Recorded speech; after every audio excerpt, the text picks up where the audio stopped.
The deed felt heavier than a tombstone in John Croft's hands. He'd ridden for 3 days, his life savings tied up in this single piece of paper, this promise of a new start. The seller had promised him an empty farmhouse, fertile land, and most importantly, isolation. A clean slate. But the farmhouse wasn't empty. 3 women stood on the porch. They weren't smiling. They stood like statues carved from oak, their long shadows stretching across the dusty yard like grasping fingers. The tallest one, with eyes as dark and sharp as obsidian chips, took a step forward. Her smile was a crack in a stone facade. "You must be the new owner," she said. Her voice was musical, but it carried the weight of an executioner's axe. The air grew cold. The other 2 flanked her, identical in their quiet, powerful stillness. They watched him. Not like you watch a neighbor, but like wolves watch a deer that's wandered too far from the herd. The isolation he'd craved suddenly felt like a cage, and the door had just slammed shut. "Ladies, I think there's been a mistake," John said, his voice steadier than his pulse. He held up the deed, the official seal glinting in the dying sun. "This is my property now." The woman's smile widened, but it never touched her eyes. "Oh, we know exactly who you are, John Croft." The way she said his name, so familiar, so possessive, sent a spike of ice down his spine. How could she possibly know his name? The sale was private, anonymous. "We've been expecting you," she continued, her voice dropping to a low, intimate hum. The second woman, broader and with hair streaked by the sun, spoke up. Her voice was deeper, like stones grinding together. "We've been keeping the place warm." She said that last word, warm, in a way that made John's stomach clench. Then the third woman laughed, a sound that was low and sharp and held no humor at all. "The previous owner," she purred, "made certain arrangements with us before he left. Arrangements that don't just disappear because of a piece of paper." This wasn't right. These weren't lost travelers. This was something else entirely. The seller, Preston Cole, had been in a hurry. A desperate, sweaty-palmed hurry to get John's money and get gone. Had he been running from this? Had he sold John into something terrible? "What kind of arrangements?" John asked, the words catching in his dry throat. The tall leader's eyes glittered. She let the silence stretch, twisting the knife. She let him stand there in the dust, 3 days from the nearest lawman, with everything he owned on the line. Then she delivered the blow. "The kind that involve you staying," she said, her voice a silken trap. "With us, permanently." She paused, letting the finality of it sink in. "You're going to make love to us, John," she said, as casually as if she were asking him to pass the salt. "All 3 of us. That's how this works." The words hit him like a physical blow. Not with lust, but with the cold, hard shock of it. This wasn't a proposition. It was a sentence. His hand twitched, moving instinctively toward the rifle strapped to his horse. But he stopped, because he had the gut-wrenching feeling that a rifle wasn't going to be nearly enough. He had walked into a trap, and the deed in his hand wasn't a title to property. It was a bill of sale, and he was the one who had just been sold. John's hand froze over the stock of his rifle. Pulling a gun felt like the last move he'd ever make. The confidence radiating from these women wasn't a bluff. It was a fact of life out here in the middle of nowhere. His rules, the rules of contracts and law, had evaporated somewhere on that 3-day ride. "I don't know what kind of game you're playing," he said, forcing the tremor out of his voice. He swung down from his horse, his boots hitting the packed earth with a thud. He tried to look bigger than he felt. "But I paid for this land. I'm not leaving." The tall leader chuckled, a dry, rustling sound. "Game? Oh, John, this isn't a game. It's business." She swept a powerful arm toward the farmhouse. "The man who sold you this property, Preston Cole, he owed us. A debt. And a debt doesn't just vanish because he ran off with your money." The woman with the sun-streaked hair, The one who had laughed at him stepped forward. Preston made promises he couldn't keep, said he'd be our partner in more ways than one. Her eyes burned into him. When that didn't work out, he promised the next owner would honor his commitments. She took another step. That would be you. Panic, cold and sharp, finally pierced through John's disbelief. Preston Cole. The name was right. The details were too specific.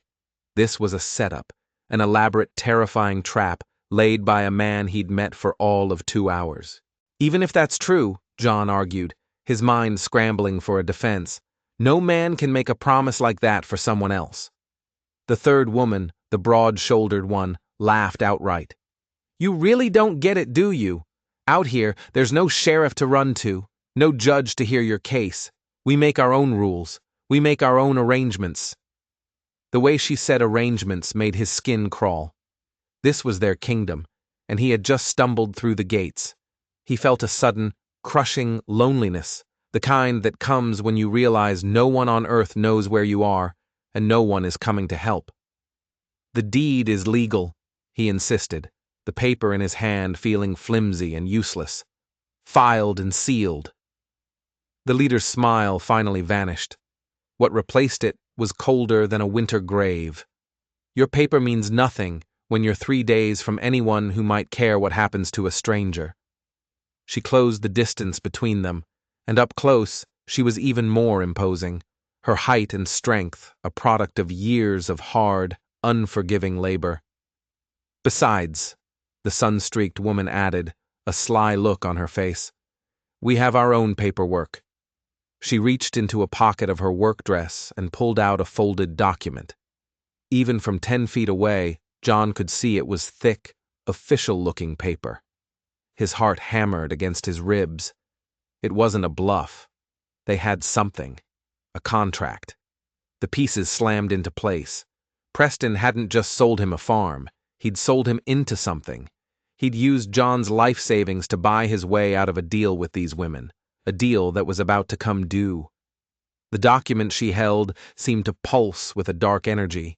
He could almost make out a signature at the bottom, a familiar looping scrawl. Preston Cole's signature. You're bluffing, John said, but his own ears could hear the lie. The dark-haired woman stepped off the porch, her boots landing with the finality of a gavel. Who said anything about courts? She asked, circling him slowly. We handle our own justice out here. She moved with a predator's grace, and John took an involuntary step back, his horse nickering nervously beside him. He was surrounded. My name is Millen, the leader said, her tone suddenly conversational, which was somehow more terrifying. She nodded to the dark-haired woman. This is Leanne, then to the woman with the sun-streaked hair. And this is Anne. Anne gave him a little wave that was both a greeting and a threat. We've been waiting for you for weeks, John, Millen said. Preston described you perfectly. Every casual word was a turn of the screw. How much did they know about him? His past? His reasons for coming here? Whatever Preston told you, John said, his voice tight. He had no right. Millen's expression flickered. For a split second, he saw something else under the iron will. Something that looked like pain. Preston wasn't much for doing what was right, she said softly. She studied his face, her gaze so intense it felt like she was peeling back layers of his skin. You're different from him, quieter. Leanne stopped her circling and stood to his left. Preston was all charm at first, she said, her voice laced with a bitterness that felt ancient. Talked about building something together. 3 months later, he was looking for a way out. He used us. Anne stepped forward, her eyes flashing. Took our work, our hospitality, our affections. Then he sold the land we bled for and ran. The picture was getting clearer, and it wasn't making John feel any better. They weren't just squatters. They'd been betrayed. And now, they were looking at him as the tool for their revenge, or maybe their salvation. So you see, Millen said, stepping so close he could smell the faint scent of wood smoke and dried herbs on her clothes. We have a claim here, not just to the land, but to what we were promised. The air crackled. He was afraid, more afraid than he'd ever been, but under the fear, a strange current of curiosity was starting to flow. He found himself looking past the threat and seeing the women themselves. Millen's strength, Leanne's quiet intensity, Anne's fierce pride. "Show me the contract," John said, the words coming out before he could stop them. If he was going to die here, he at least wanted to know why. And unfolded the document. John stepped closer. The paper was heavy, the ink dark. Preston Cole's signature was there at the bottom, bold and undeniable, next to a notary's seal. But as John's eyes scanned the legal jargon, his blood ran cold. "This is a partnership agreement," he said, looking up at Millen. "Profit sharing, farming operations." He trailed off, his finger landing on a single, bizarre clause. Mutual support, procreation, and continuation of the bloodline for all parties involved. It wasn't just a business deal. It was a covenant, and Preston had signed him up for it. Leanne moved to stand beside him, so close her shoulder brushed his. The contact was electric. "Preston was clever with words," she murmured. "He made business sound like romance, and romance sound like business." Millen watched his face, gauging his reaction. "We built this place," she said, her voice ringing with pride and anger. "We put in the irrigation, we worked the soil. Preston took the profits, and when he got what he wanted, he ran. He left us with this." She tapped the contract. "A piece of paper that transfers all his obligations to the next owner." John's mind was reeling. They weren't just lovers Preston had scorned. They were business partners he'd robbed. And according to this document, legally or not, John had just stepped directly into Preston's shoes. The shoes of a partner, a worker, a lover, and a father. "Even if this is real," John said, his voice barely a whisper, "I didn't sign it. I can't be held responsible." Millen's hard expression crumbled, and for the first time, John saw the raw desperation underneath. "You're right," she said, her voice cracking just slightly. "Legally, in a courtroom far away from here, you're probably free. But we're not in a courtroom, John. We're here. We have everything we've ever worked for tied up in this land. We have nowhere else to go." That one admission changed everything. The threat evaporated, replaced by the stark reality of their situation. They weren't predators. They were survivors. Cornered, betrayed, and fighting for their lives with the only weapons they had. Leanne stepped closer, her gaze pleading. "We're not asking you to be Preston. We're asking you to consider that we could build something together, something better." He looked at them then, really looked at them. At Millen's strength, which he now saw was a shield for a deep loneliness. At Leanne's quiet hope.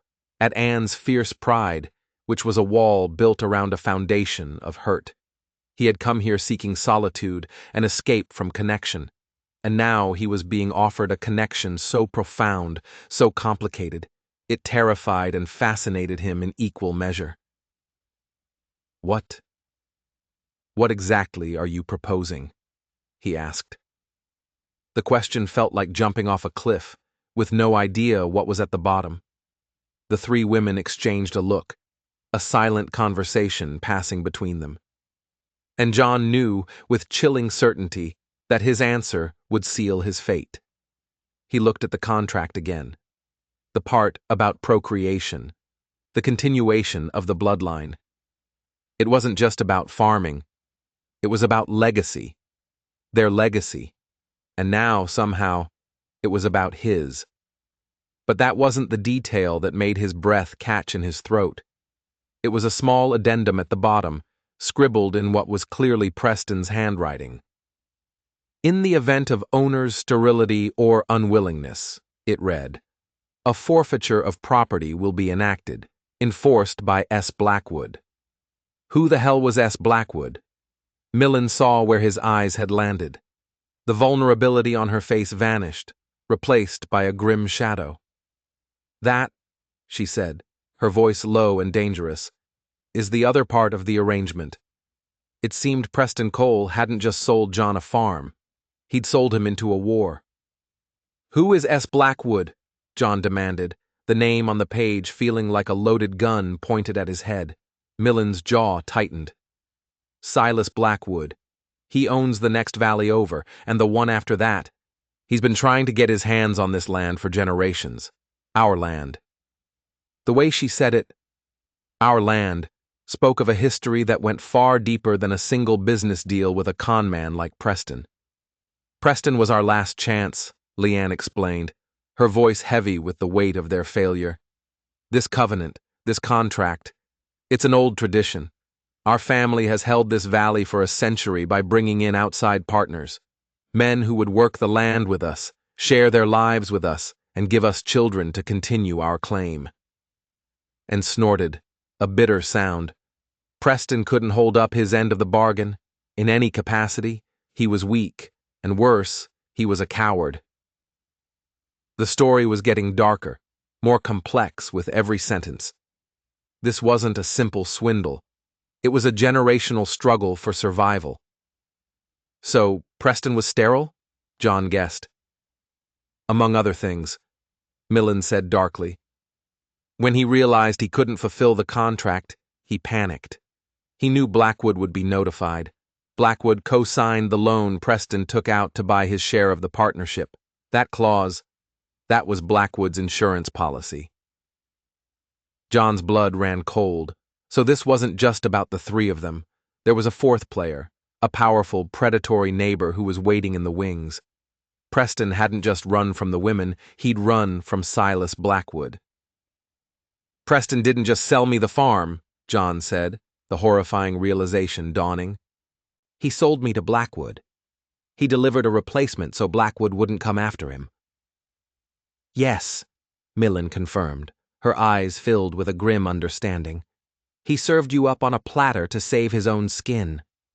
Suddenly, the demand to make love to them wasn't a strange, coercive proposition, it was a desperate, last-ditch effort. If John could fulfill the covenant, if he could father a child with one of them, their claim to the land would be secured under the old laws of the territory. Blackwood's legal pretext for seizing the property would vanish. They weren't trying to trap him for their own pleasure. They were trying to recruit him to save their home. "You should have just told me this from the start," John said, the anger and fear in his chest being replaced by a bewildering sense of shared purpose. "And you would have believed us?" And shot back. "A stranger riding in, thinking he owns the world because he has a piece of paper? You would have laughed in our faces and ridden for a sheriff who would take months to get here, if he ever came at all? We had to know what kind of man you were first." She was right. He would have. He was beginning to see the impossible position they were in. Boxed in by tradition, betrayed by their partner, and hunted by a powerful enemy. And he had just walked into the middle of it all. John looked from face to face. He saw the fierce determination in Millen's eyes, the quiet resilience in Leanne's, the defiant fire in Anne's. He had come here to be alone, to build something for himself. But maybe the thing he was meant to build wasn't his alone. "What does Blackwood want with this land so badly?" he asked. Leanne walked to the edge of the porch and pointed toward the jagged peaks that rimmed the valley. "Water," she said simply. "We have the only year-round spring in this entire region. The aquifer that feeds our valley is the lifeblood for 100 square miles. Control the water, and you control everything." Now it all made sense. This wasn't about a few acres of farmland. It was about power, the kind of power that built empires in the dust of the West. A long silence fell over the yard. The setting sun painted the sky in brutal shades of orange and purple. John looked at the deed in his hand, then at the contract Anne was still holding. His entire future was balanced on the edge of a knife. He could turn around, ride away, and try to forget any of this ever happened. He could try to fight them, or he could stay. He could fight with them. "I need a drink," he said finally. "And you're going to tell me everything, every last detail. If I'm going to be a part of this war, then I need to know exactly what I'm fighting for. For the first time since he'd arrived, Milan's smile reached her eyes. It transformed her face, softening the hard lines and revealing a glimpse of the woman beneath the warrior. "The good whiskey is inside," she said. "Come on in, partner." But as he stepped onto the porch, a glint of metal caught his eye. It was a small, intricate brand on the doorframe, a symbol he didn't recognize. It was a spiral intertwined with a stalk of wheat. "What's that?" he asked, and touched it reverently. "It's our mark, the mark of our family." Leanne stepped into the light of the doorway, and as she did, John saw the same mark tattooed on the inside of her wrist. A shock went through him. He had seen that symbol before, just once, in the territorial capital, on the ancient iron-bound door of the most powerful and secretive bank in the entire region, the Blackwood Mercantile Bank. Silas Blackwood wasn't just their neighbor. He was their family. The revelation hung in the air, thick and suffocating.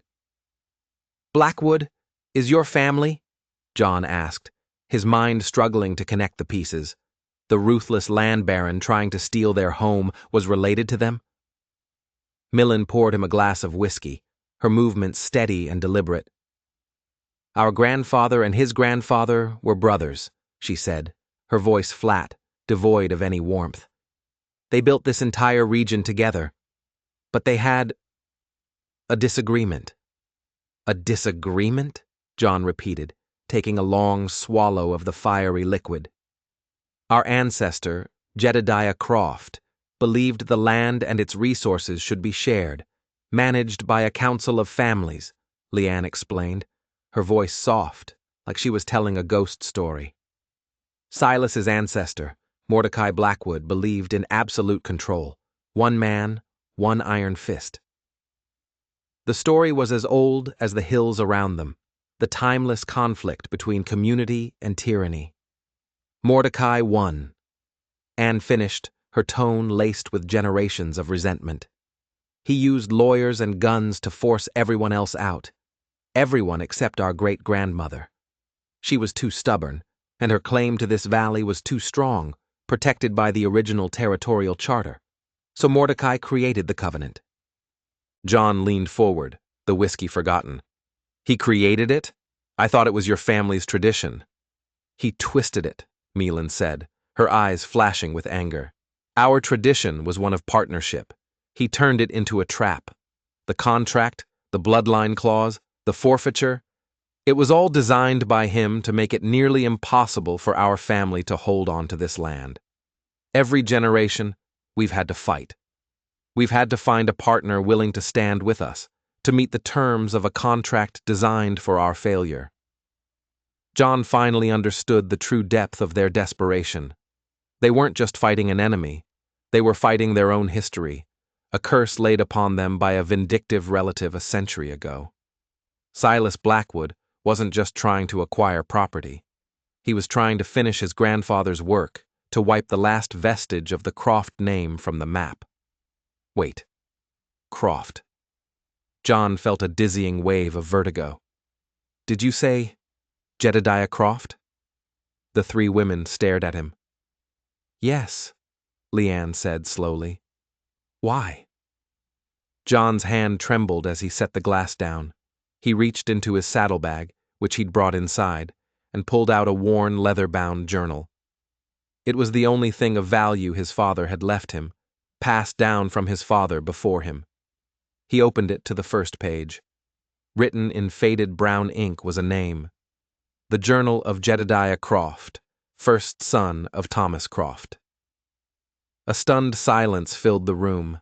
The air crackled with the impossible coincidence. "My full name," John said, his voice a hoarse whisper, "is John Thomas Croft. Jedediah was my great-great-uncle, the one who came west and was never heard from again. He hadn't just bought a random farm. He hadn't just stumbled into a stranger's fight.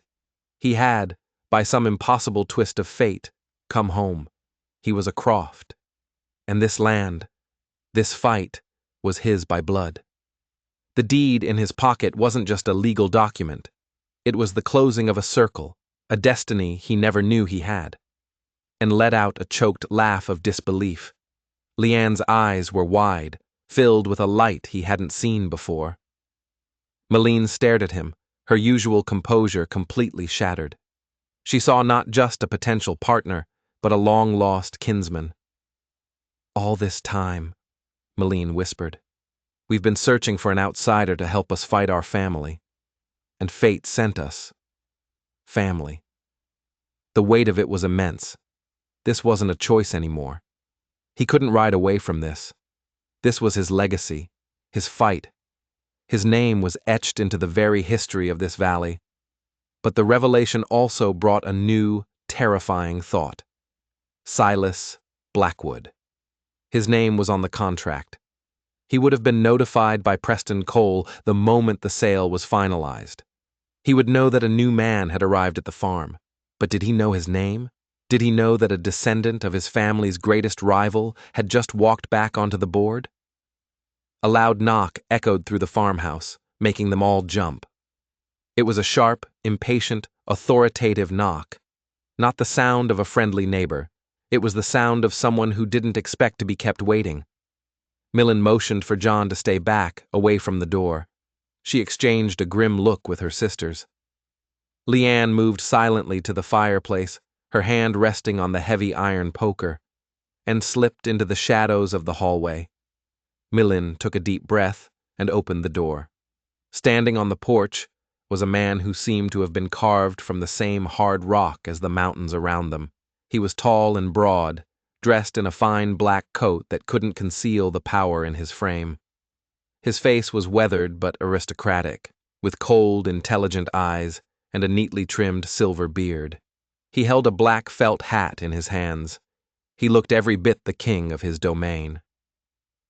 "Millen," he said, his voice a deep, gravelly baritone that oozed confidence and menace. "A bit late for social calls, I know, but I heard you had a new guest." His eyes flicked past her, into the room, and settled on John. A slow, predatory smile spread across his face.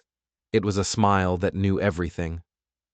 "So," Silas Blackwood said, his gaze locking onto John's, "the prodigal Croft returns." Silas Blackwood stepped into the room, his presence sucking the warmth out of the air. He moved with the unhurried confidence of a man who had never been told no. His eyes, the same shade of piercing gray as Millen's, swept over John, taking in every detail with an unnerving intensity. "I must admit, I'm surprised," Blackwood said, his voice dripping with condescending amusement. "When Preston told me he'd found a buyer, I never imagined he'd dredge up a ghost from the family closet. John Croft. It has a certain historical ring to it." He knew everything. This wasn't a surprise visit. This was a declaration. "What do you want, Silas?" Millen said, her voice tight with controlled fury. Blackwood ignored her, his attention fixed solely on John. "I came to deliver a message, a warning. This little family drama has gone on long enough. Preston was a fool, but he was a manageable fool. You," he said, taking a step closer to John, "are a complication I will not tolerate." John stood his ground, the shock of the revelation giving way to a cold, hardening anger. "This is my land now, Blackwood. I have the deed." Blackwood laughed, a harsh, grating sound. "Your deed?" he scoffed. "That piece of paper is worthless, and you know it. The covenant is all that matters, and you, my long-lost cousin, are in breach. The terms are clear. Procreation. A child to carry on the name. Preston failed, and now you will fail." He leaned in, his voice dropping to a conspiratorial whisper. "Because I will not allow you to succeed. This valley belongs to me. It is my birthright." "It's our birthright," and snapped, stepping out of the shadows. "One your ancestor stole." Blackwood finally turned his cold gaze on her. "History is written by the victors, little girl. A lesson your family seems incapable of learning." He looked back at John. You have two options. Option one, you sign the land over to me. I'll even give you back the money you paid that sniveling coward Preston. You can walk away, forget you ever heard the name Croft, and live out your quiet little life somewhere else. And option two? John asked, his hand clenching into a fist at his side. Blackwood's smile was chilling. Option two is that you stay. You try to fight me. And you end up in a shallow, unmarked grave somewhere in these hills, just like anyone else who has ever been foolish enough to stand in my way. He paused, letting the threat hang in the air. Ask the last man who tried to partner with these lovely ladies. What was his name? Oh, right. No one seems to remember. The air turned to ice. He wasn't just threatening John. He was confessing to murder. He was telling them right to their faces that he was above the law, that he was the only law that mattered out here. Get out of our house, Melan said, her voice trembling with rage. Blackwood chuckled and turned toward the door. Think about my offer, Croft. You have until the end of the week, 5 days. He stopped on the threshold and turned back, his eyes glinting in the lantern light. And just so we're clear, this isn't a negotiation. He put on his hat and vanished into the night, leaving behind a silence that was more terrifying than his words. The confrontation was no longer a distant threat. It was here. It was now. And the clock was ticking. John looked at the women. The fear was real, but it was overshadowed by a century of defiance. This was their home. And now, it was his. He thinks he can scare us, John said, the words feeling solid and real in his mouth. He thinks I'm just another Preston. Are you? Anne challenged, her eyes searching his. John met her gaze without flinching. No, I'm a Croft, and I don't run. A new energy filled the room. The shock and fear were burning away, being forged into something harder, something stronger. An alliance. A family. They had 5 days. 5 days to find a way to fight a man who owned the world, a man who believed he was a god. He mentioned Preston, Leanne said, her mind already working, searching for an angle. He knows where he is. Preston is the only one who signed both the deed transfer to you and the loan agreement with Blackwood. He's the key. If we can find him, we might be able to prove Blackwood coerced him, that the whole deal was fraudulent. Millen nodded, a strategic light coming into her eyes. Silas won't have killed him. Not yet. Preston is more valuable as leverage. Then we have to get to him first, John said. Where would a man like Preston go to hide? Anne smiled, a sharp, dangerous smile. A coward with a pocket full of stolen money, she said. There's only one place a man like that goes in this territory. The mining town of Redemption. A place where there are no questions asked, and a man's life is cheaper than a bottle of whiskey. It was a long shot, a desperate gamble, but it was the only move they had. 2 of us should go, Meline declared. One of us needs to stay here with Anne to protect the farm. He'll be watching. Leanne looked at John. I know the trails, she said. I can get us there in a day and a half faster than anyone on Blackwood's payroll. It was settled. At dawn, he and Leanne would ride for Redemption. They would ride into the heart of a lawless town to find a coward, to unravel a conspiracy, and to find a weapon they could use against a king. As John lay in a spare room that night, the weight of his ancestry, of his name, settled over him. He wasn't just fighting for a piece of land anymore. He was fighting for the ghosts of his family. He was fighting for the 3 women in this house who had been battling this war their entire lives. He had come here seeking peace. Instead, he had found a purpose. And as he drifted off to a restless sleep, he knew one thing for certain. This valley wasn't big enough for a Blackwood and a Croft. One of them would have to be broken. The ride to Redemption was tense and mostly silent. Leanne moved through the rugged terrain with a grace and confidence that amazed John. She knew every rock, every hidden trail, every shortcut that shaved hours off their journey. They pushed the horses hard, the urgency of their mission a constant spur. During a brief stop to water the horses at a hidden creek, Leanne finally spoke about what was on both their minds. "You're not like him," she said, not looking at John. "Preston." "I hope not," John replied, watching the way the sunlight filtered through the leaves, dappling her dark hair. "He was afraid," she continued. "From the moment he realized what he'd gotten into, he was terrified. Of Silas, of us, of the responsibility.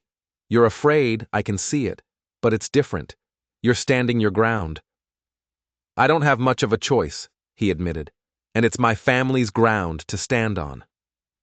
"It's ours now," she said, and the way she said it, so simple and certain, created a bond between them that was stronger than any contract. It was a bond forged in shared danger, a shared history, and a shared hope for the future. They reached the outskirts of Redemption as dusk was bleeding across the sky. The town was a scar on the landscape, a chaotic collection of tents, crude shacks, and a few larger wooden buildings, all clinging to the side of a mountain that was being slowly devoured by the mining operations. The air was thick with the smell of coal smoke, cheap whiskey, and desperation. Music and loud, drunken laughter spilled from a saloon, a stark contrast to the quiet determination of their mission. "He'll be in there," Leanne said, nodding toward the saloon, the gilded cage. "He loves to feel like a big man, and a pocket full of cash is the only way he knows how." They tethered their horses and slipped through the crowded streets, keeping to the shadows. Inside, the saloon was a chaotic swirl of miners, gamblers, and women in gaudy dresses. The air was a fog of cigar smoke. And there, at a poker table in the back corner, was Preston Cole. He looked smaller than John remembered, his charm worn thin, replaced by a sheen of sweat and the frantic energy of a man who knows he's running on borrowed time. He was losing, judging by the small pile of chips in front of him and the mountain in front of the grizzled miner across the table. John and Leanne found a dark corner to watch and wait. Their plan was simple: wait for Preston to leave, corner him when he was alone, and get the information they needed. But their plan went up in smoke when a new player sat down at the table. He was a mountain of a man, with a scarred face and dead, emotionless eyes.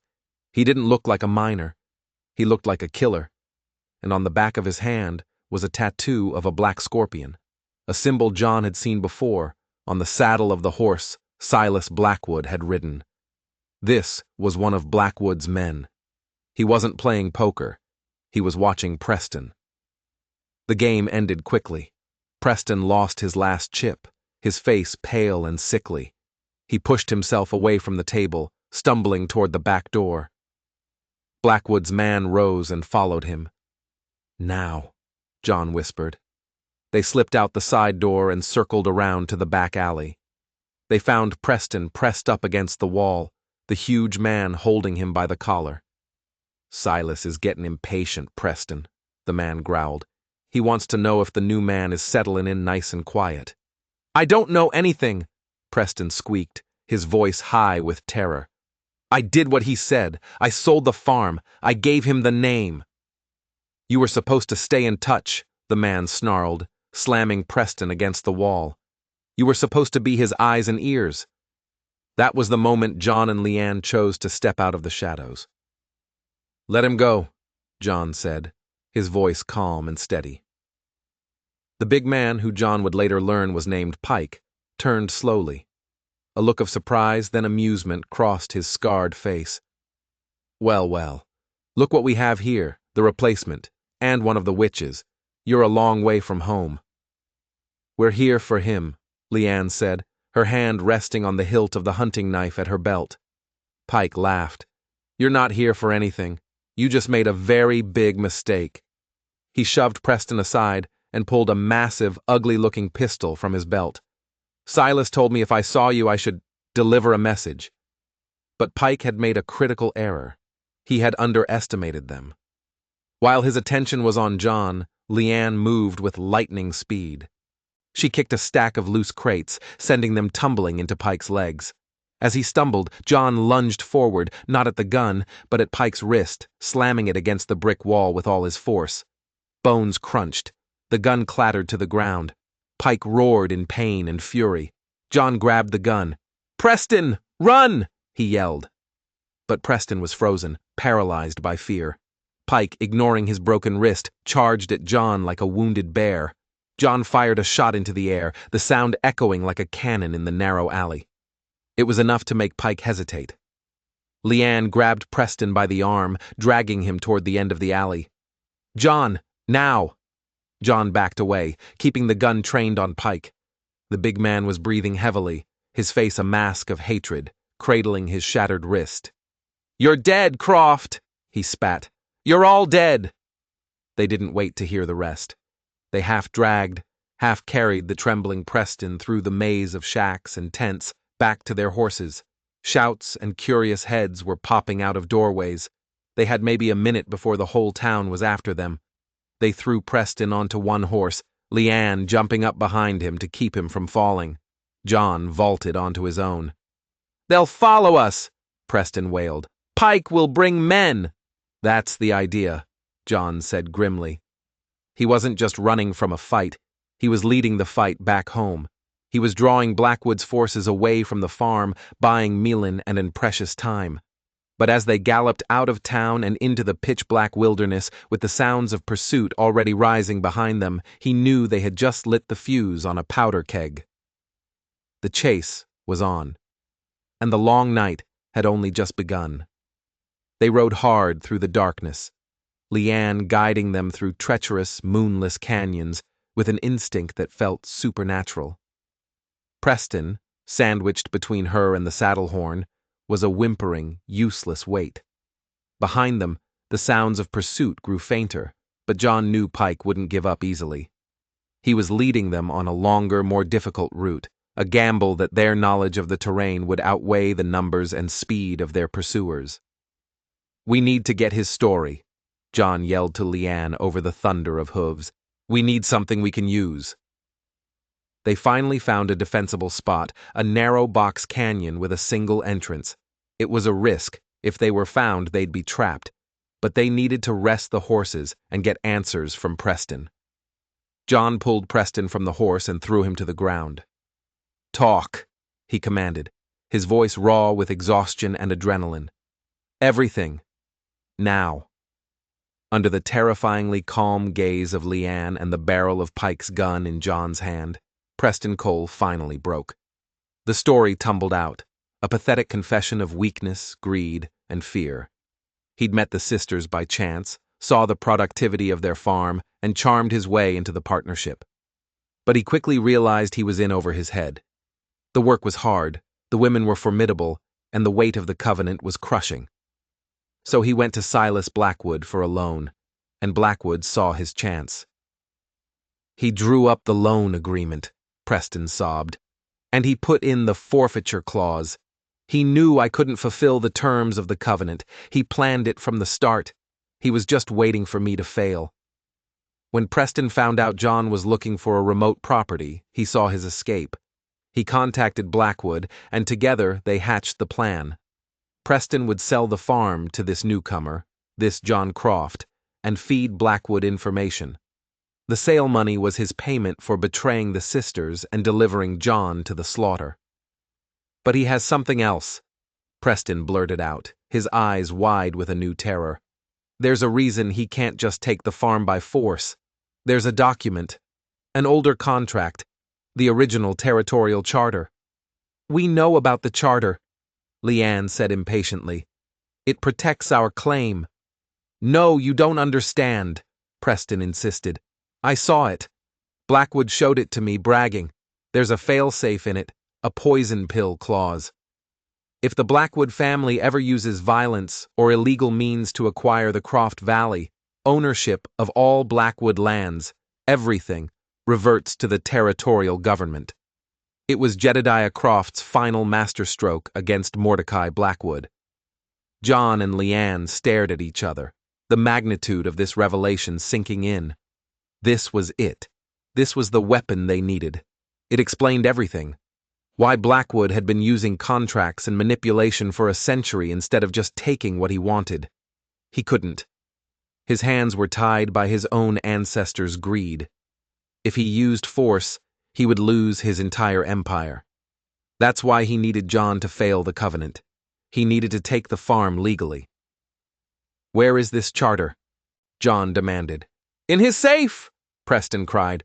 "In his office at the bank in the capital! It's the one thing that can ruin him!" A faint sound echoed from the mouth of the canyon. The clatter of a horse's shoe on rock. Pike had found them. "Get on the horse!" John ordered Preston. There was no time. They had to run. They burst out of the canyon just as Pike and 3 other riders appeared at the entrance. The chase began again, but this time it was a desperate, straight-out race. Gunshots split the night air, bullets whining past their heads. A searing pain suddenly shot through John's left arm. He'd been hit. The force of it almost knocked him from the saddle. He gritted his teeth, holding on, the warm stickiness of blood spreading down his sleeve. Leanne saw him falter. Without a word, she urged her horse alongside his. "Give me Preston!" she yelled. With a surge of adrenaline, John shoved Preston toward her. Leanne caught him, her strength incredible, and pulled him onto her horse, which now carried 3 people. "Go!" she screamed at John. "Head for the river. I'll meet you at the old cabin." She peeled off, heading down a different, steeper trail, drawing Pike and his men after her.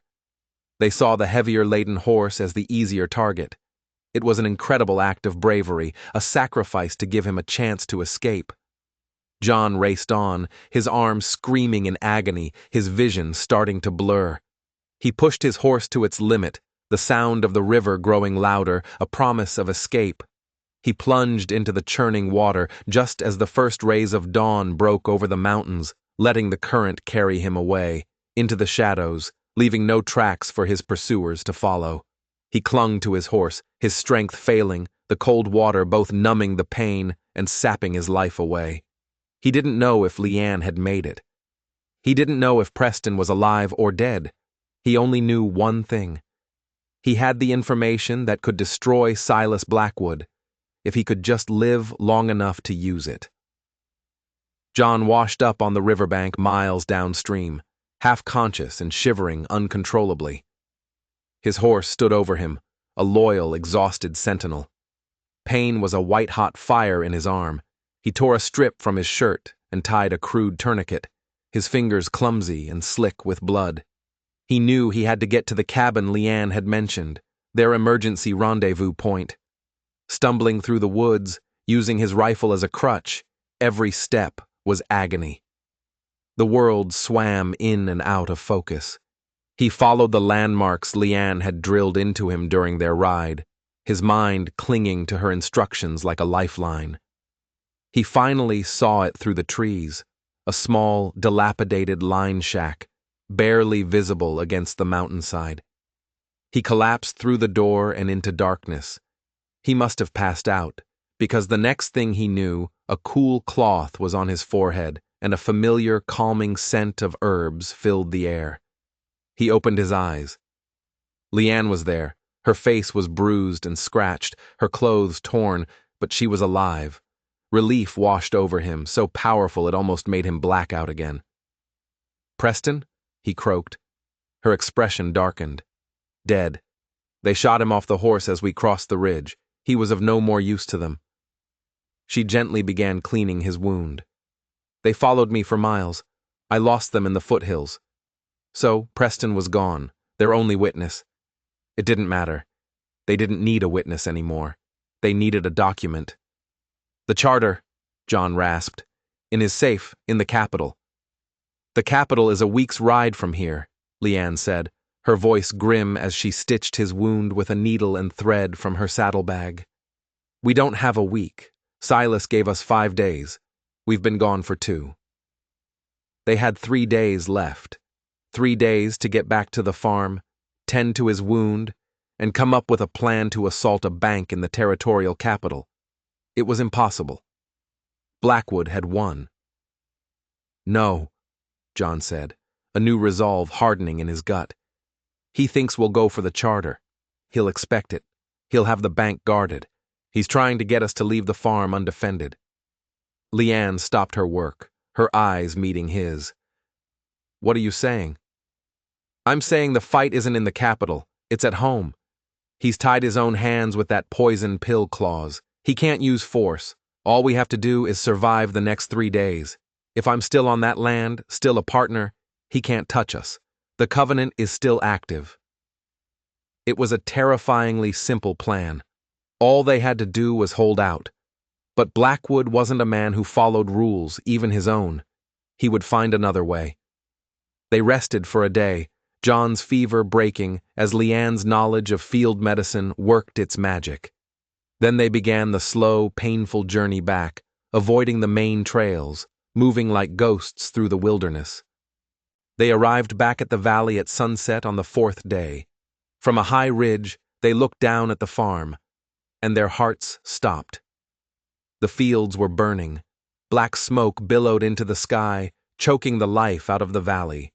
The farmhouse itself was untouched, but the crops, their livelihood, were being systematically destroyed.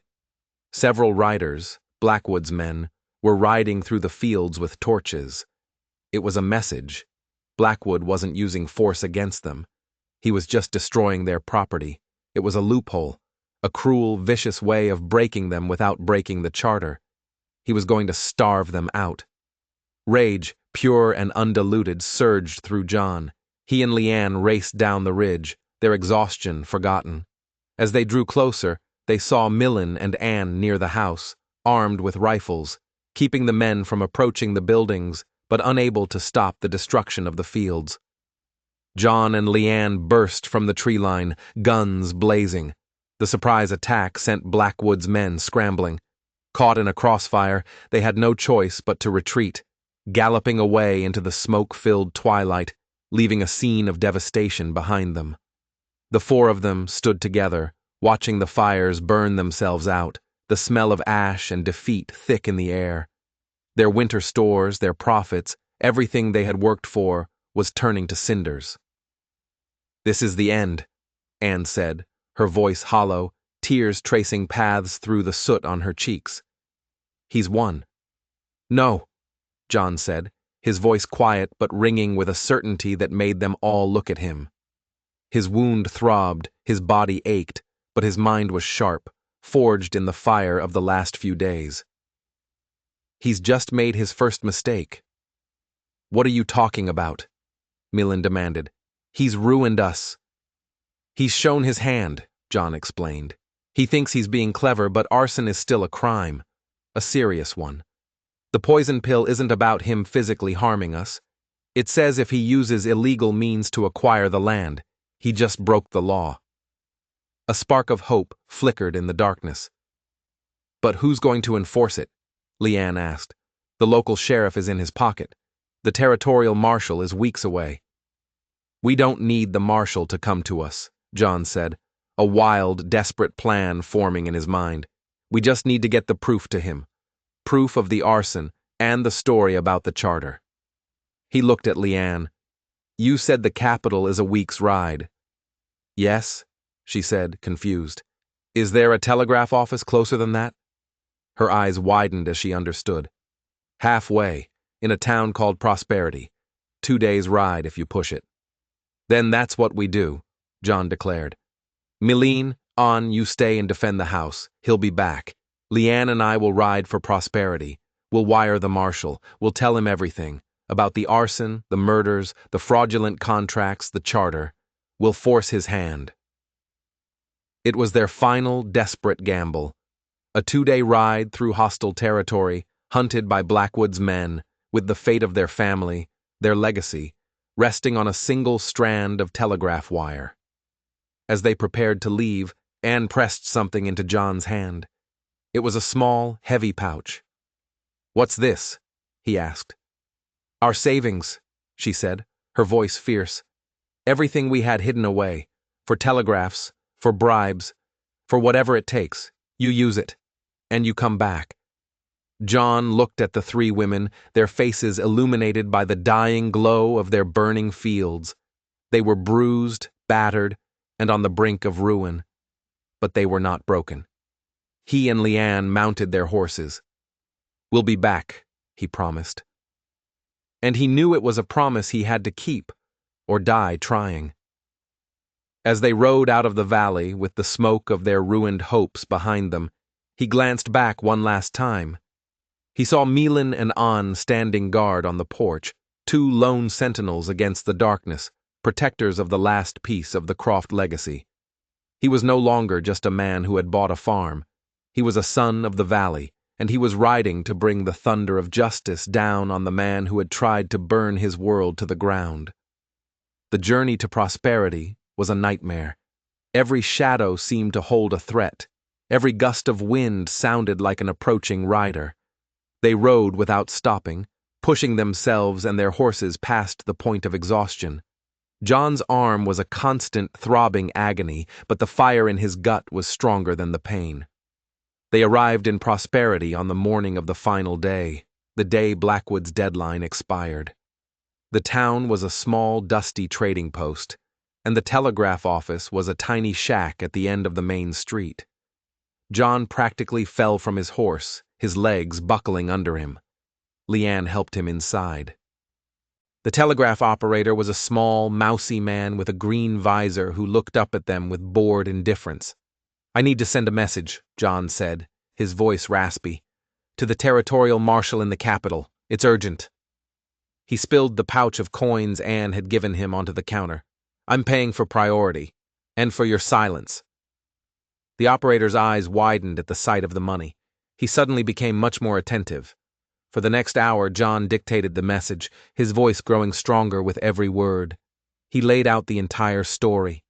The history of the Croft-Blackwood feud, the fraudulent covenant, the murder of the previous partner, the confession of Preston Cole, the existence of the poison pill charter in Blackwood's safe, and finally, the arson that had destroyed their crops.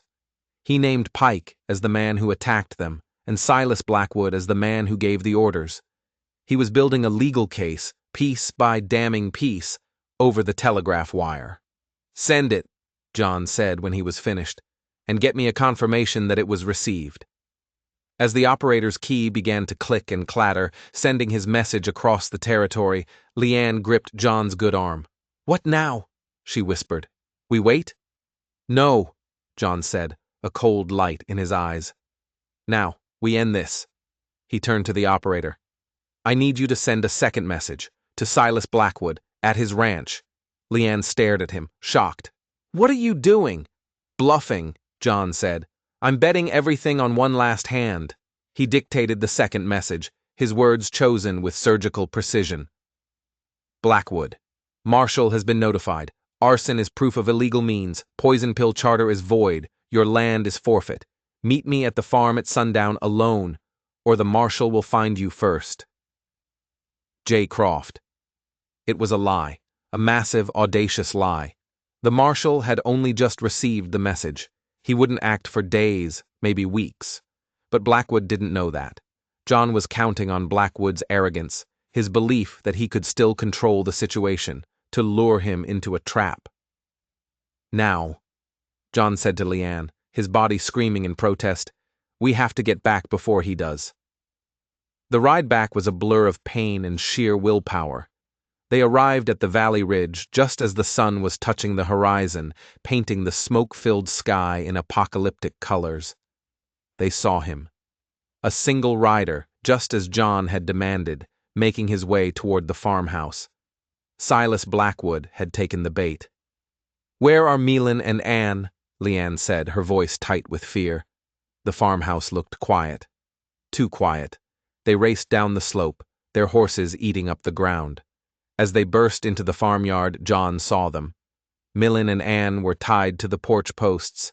Standing over them was not Silas Blackwood, but the hulking, monstrous form of Pike, a cruel smile on his scarred face.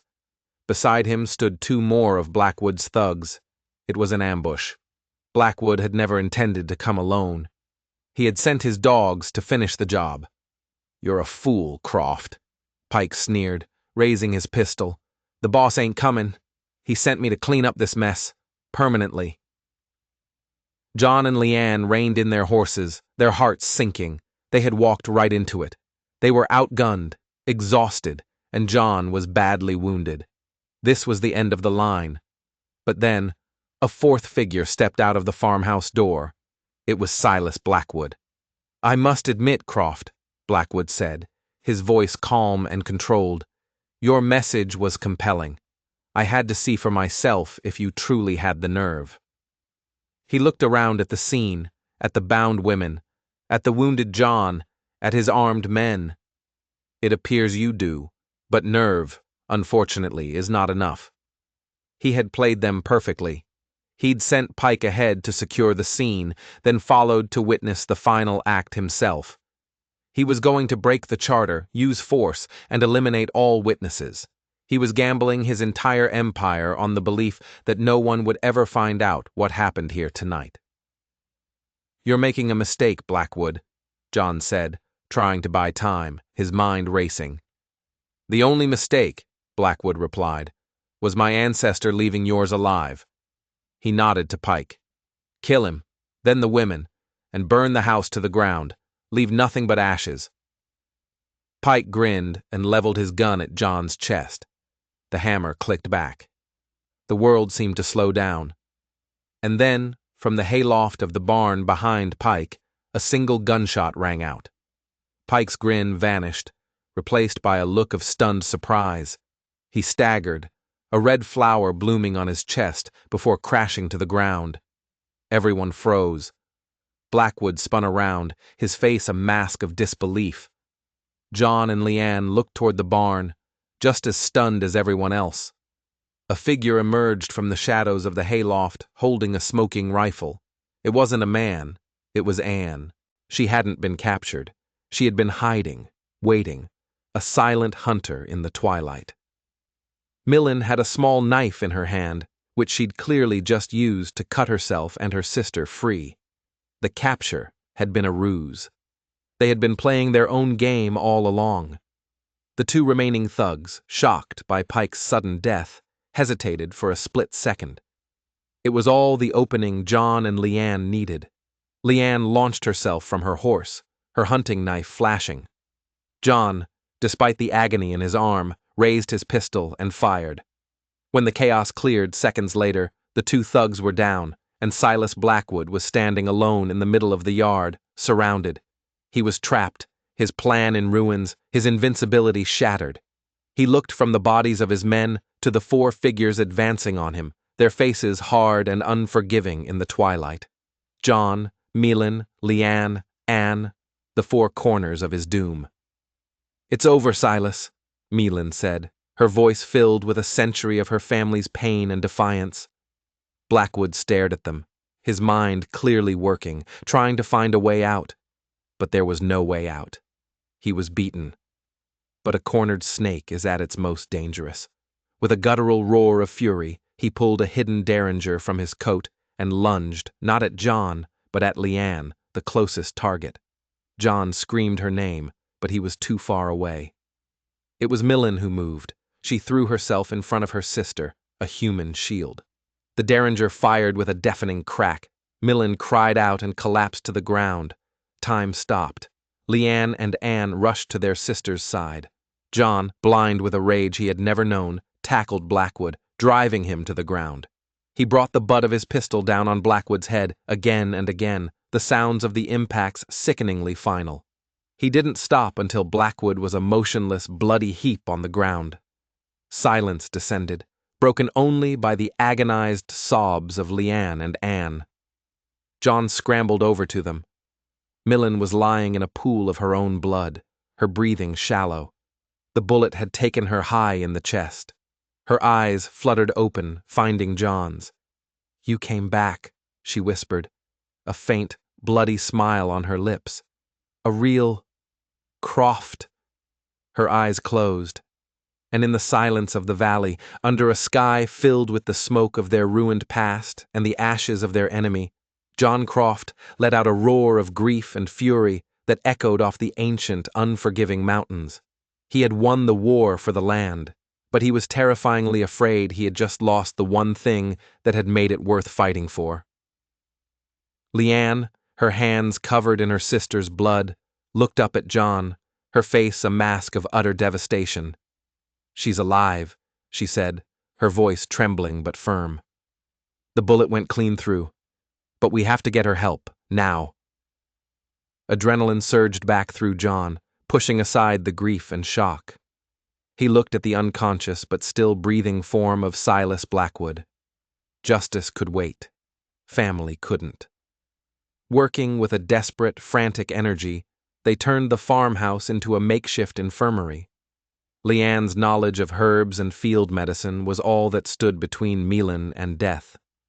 John and Anne assisted, tearing clean cloth for bandages, boiling water, their movements a silent, synchronized dance of desperation. Hours passed. The moon rose high over the valley. Milan's breathing steadied, the bleeding slowed, then stopped. She was alive. Weak, but alive.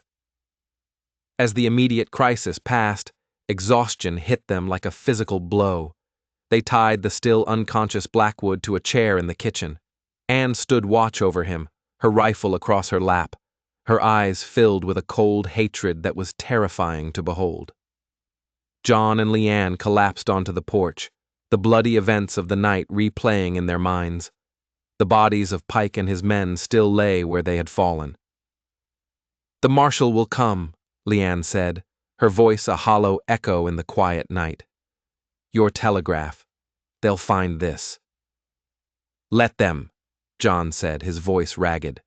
"Let them see what he did, what he forced us to do." He looked over at her, at the strength and resilience in her profile, silhouetted against the moonlight. "You, Milan, Anne, you were never just waiting to be rescued. You had your own plan all along." Leanne managed a faint, tired smile. "We learned a long time ago not to rely on anyone but ourselves. When we saw you and Silas were both heading back, we knew it would end here. We let Pike tie us up. It was the only way to make him feel confident enough to get close." They sat in silence for a while, the unspoken feelings between them growing in the space left by violence and fear. He had ridden out to find a witness. He had come back a warrior, a protector, a part of their family. Days turned into a week. Milan slowly began to recover, her iron will refusing to let her surrender. The four of them worked to clean up the farm, burying the dead, their shared trauma and shared victory forging them into an unbreakable unit. One afternoon, a dust cloud appeared on the horizon. A dozen riders, armed and official. The territorial marshal had finally arrived. The marshal, a grizzled veteran with wise, tired eyes, listened to their story. He looked at the burned fields, the bullet holes in the porch, the still recovering Milan, and the bound and now awake, snarling Silas Blackwood. He read the copy of the telegraph John had sent. He then sent 2 of his deputies to the capital with a warrant and the combination to Blackwood's safe, which they'd gotten from the man himself. 2 days later, a telegraph arrived. The deputies had found the original charter. The poison pill clause was real. The marshal stood in the farmyard, the charter in one hand and John's deed in the other. He looked at Blackwood, who was being loaded into a prison wagon, his face a thundercloud of impotent rage. "Silas Blackwood," the marshal declared, his voice carrying across the valley. "By the power of this charter and the evidence of your crimes, your lands and assets are hereby forfeit to the territorial government. You will stand trial for arson, conspiracy, and multiple counts of murder." Then he turned to John, Milan, Leanne, and Anne, who were all standing together on the porch. "And by that same charter," he said, a rare smile touching his lips, "the claim of the Croft family to this valley is hereby declared absolute and protected. This land is yours, forever." Justice, after a century of struggle, had finally come to the valley. Months later, life had found a new rhythm. The farm was slowly recovering, the hard work of replanting a balm for their wounded souls. The partnership papers had been redrawn, this time with 4 names on them: John, Milan, Leanne, and Anne. The arrangement that had started with a shocking, coercive demand had transformed into something none of them could have predicted. It wasn't about contracts or covenants anymore. It was about shared glances over the dinner table, easy laughter while mending fences, and the quiet comfort of knowing you were not alone. It was a partnership of work, of respect, and of a slow-blooming, complicated love. One evening, the four of them stood on the porch, watching the sun set over their fields, where new green shoots were pushing their way through the scorched earth. "Any regrets?" Melan asked, leaning against the railing, her strength fully returned. John looked at the three incredible women who had turned his world upside down, who had shown him the meaning of courage, loyalty, and family. The quiet, isolated life he had planned seemed like a pale, lonely ghost compared to the vibrant, challenging, beautiful reality they had built together from the ashes. "Only one," he said, drawing their curious gazes. "I regret that it took a century of bloodshed and betrayal to bring a Croft back home. We could have been doing this all along." Their shared laughter rolled across the valley, a sound of healing, of hope, of a future they would build together. In a world that demanded people follow the rules, they had written their own, and in that choice, they had found not just survival, but a true and lasting redemption. If you were in John's shoes, what would you have done when you first arrived at that farmhouse? Let me know in the comments below. And if you enjoyed this story of frontier justice, don't forget to like, subscribe, and hit that notification bell for more tales from the edge of the wild.